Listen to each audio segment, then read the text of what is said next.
warahmatullahi wabarakatuh. Perkenalkan, nama saya Rika Sartika Dewi. Perkenalkan, nama saya Hasan Abdul Ramadhani. Perkenalkan, nama saya Dewi. Nama saya Sadi Paulus. Kami dari kelompok 1. Di sini kami akan menjelaskan tentang oceanografi perikanan.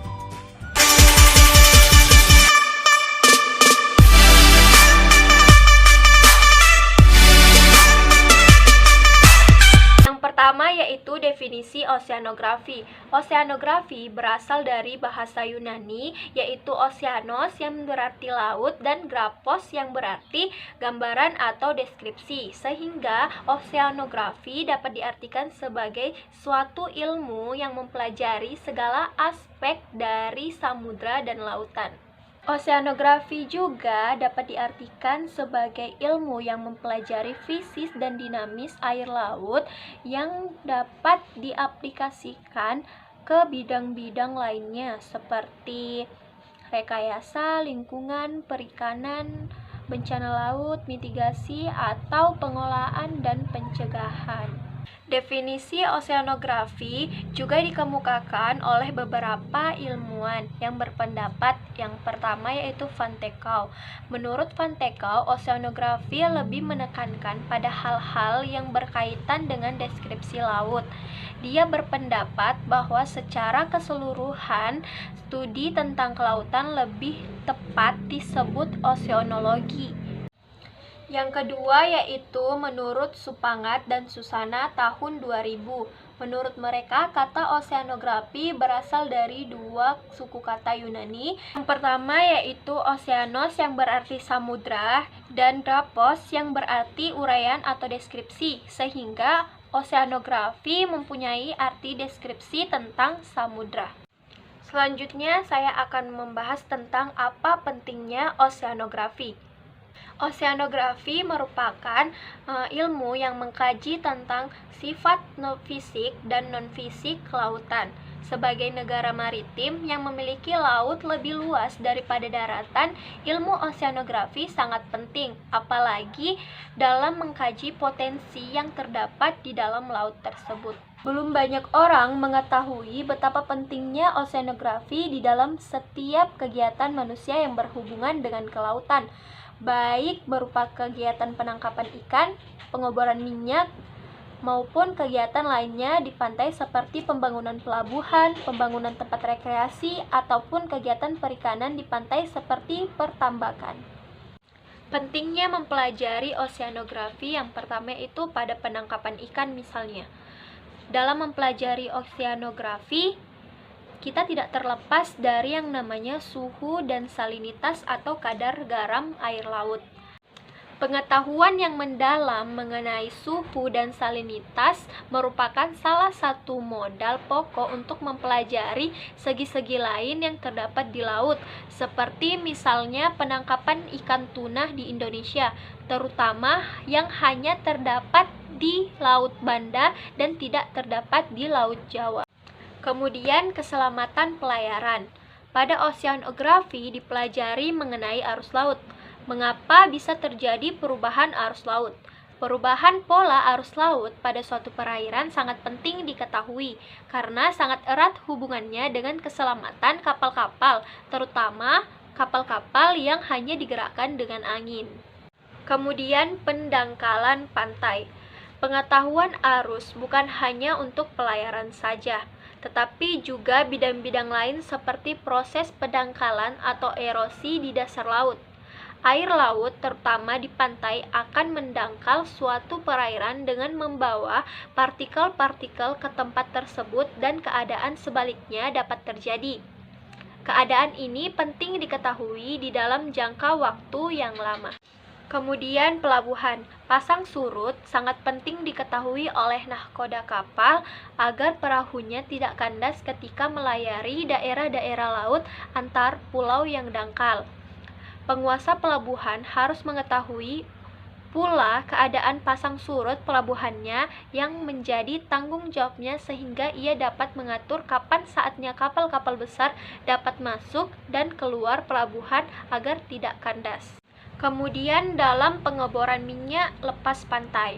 Kegiatan pengeboran minyak di lepas pantai harus menghitung kekuatan gelombang yang menghampas pipa-pipa pengeboran agar tidak terjadi kebocoran minyak di laut yang mengakibatkan pencemaran atau polusi di lingkungan sekitarnya.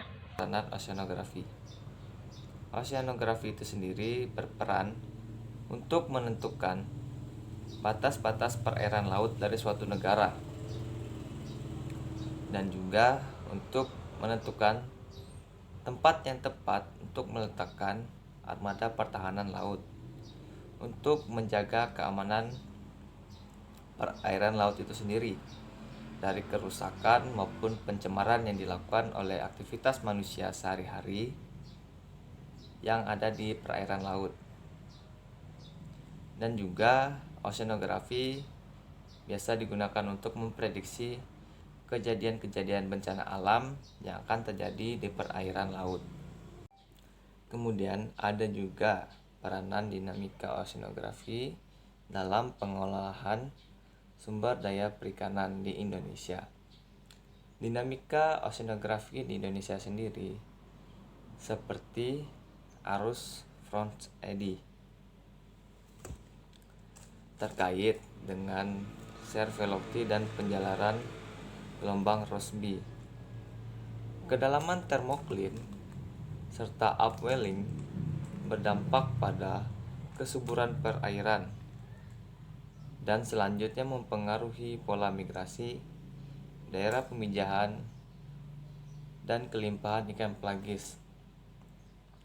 Selain itu, variabel iklim dalam skala waktu intramusiman, musiman, antar tahun hingga intradekal, dekal, dan interdekal berperan terhadap dinamika oceanografi. Kesuburan suatu perairan dan kelimpahan ikan pelagis baik secara spesial maupun temporal. Di sini saya akan menjelaskan tentang fungsi oceanografi dan geologi oceanografi atau cabang geologi. Fungsi geologi oceanografi yaitu kita bisa menentukan batas-batas laut dari suatu negara yang ada di laut dan juga menentukan untuk tempat yang tepat meletakkan armada pertahanan, menjaga lingkungan laut dari kerusakan dan pencemaran lingkungan karena aktivitas manusia, dan juga kita bisa menjaga lingkungan dari bencana alam yang ada di laut.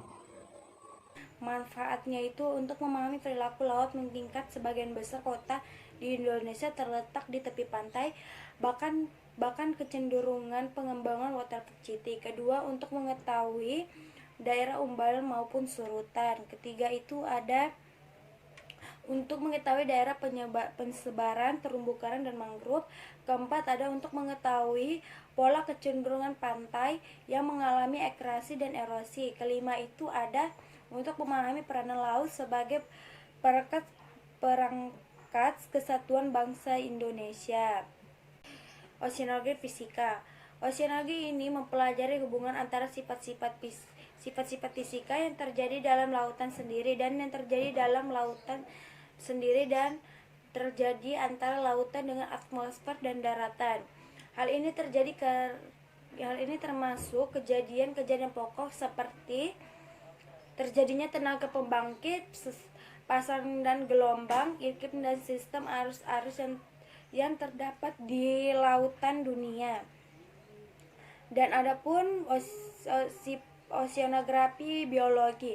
Oceanografi biologis mempelajari berbagai organisme yang hidup di lautan, termasuk hewan-hewan yang berukuran sangat kecil yang biasa kita sebut dengan plankton.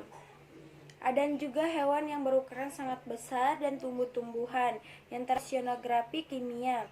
Oceanografi kimia ini berhubungan dengan reaksi-reaksi kimia yang terjadi di dalam dan dasar laut dan juga menganalisis sifat-sifat air laut itu sendiri. Terusnya itu oceanografi geologi. yaitu kita bisa mempelajari konfigurasi cekungan laut, asal-usul cekungan laut, sifat batuan dan mineral yang dijumpai di dasar laut, dan beberapa proses geologi laut. Kata lain untuk menyebut oceanografi geologi adalah geologi laut. Nah, di sini ada sebuah gambar yang saya tampilkan mengenai tentang geologi laut, yaitu bagian morfologi pada dasar laut. Nah, di gambar tersebut yang pertama, bagian-bagian morfologi dasar laut yang pertama itu adalah daratan. Nah, di mana daratan itu adalah bagian permukaan bumi yang secara tetap tidak tertutup oleh air. Istilah darat digunakan secara lebih umum, sedangkan daratan digunakan dengan batas geografis. Setelah itu bagian kedua yaitu pantai. Nah, pantai atau pesisir adalah sebuah bentuk geografis yang terdiri dari pasir dan terdapat di daerah pesisir. Daerah pantai menjadi batas antara daratan dan perairan laut. Nah, poin yang ketiga yaitu Pulau Gunung Api. Pulau Gunung Api adalah sebuah gunung berapi sekaligus sebuah pulau yang terletak di sekitar laut. Dan yang keempat yaitu MORE atau Mid Ocean Ridge adalah rantai gugusan gunung api di bawah laut yang mengelilingi bumi, di mana karena bumi baru terbentuk dari leleran magma dan aktivitas gunung berapi. Panjangnya lebih dari 40.000 mil. MORE terbentuk oleh aktivitas tektonik lempeng yang bergerak secara divergen, sehingga kekosongan pada batas dua lempeng samudra yang terpisah terisi oleh lava atau magma yang menghasilkan sebuah kerak baru. Nah, yang kelima yaitu zona abyssal. Zona abyssal adalah sebuah zona di dasar laut yang amat dalam, dimulai dari kedalaman 1000 meter sampai dengan 6000 meter. Zona ini termasuk dalam lubuk laut yang palung laut. Tekanan air laut sudah besar sehingga hanya sedikit binatang-binatang laut yang hidup di zona tersebut. Yang keenam itu Guyot. Guyot adalah gunung bawah laut yang puncaknya datar. Puncak yang datar dari Guyot ini selain akibat erosi juga dapat berbentuk oleh erosi vulkanik. Dan yang ketujuh yaitu palung atau trench, diartikan sebagai bagian dasar laut yang paling dalam yang tepiannya terjal dan merupakan laut yang terdalam di dasar laut. Sedangkan lubuk atau basis adalah bagian laut dalam yang dasarnya melebar. Palung dan lubuk kerap disamakan sebagai jurang di dasar laut. Dan yang terakhir yaitu Seamo Out atau gunung laut adalah sebuah gunung yang naik dari dasar laut yang tidak sampai naik hingga permukaan laut, dan dengan demikian bukanlah juga sebuah pulau. Umumnya ditemukan terbentuk dari proses pembentukan gunung berapi dan muncul pada kedalaman mulai dari 1000 sampai 4000 meter dari kedalaman dasar laut.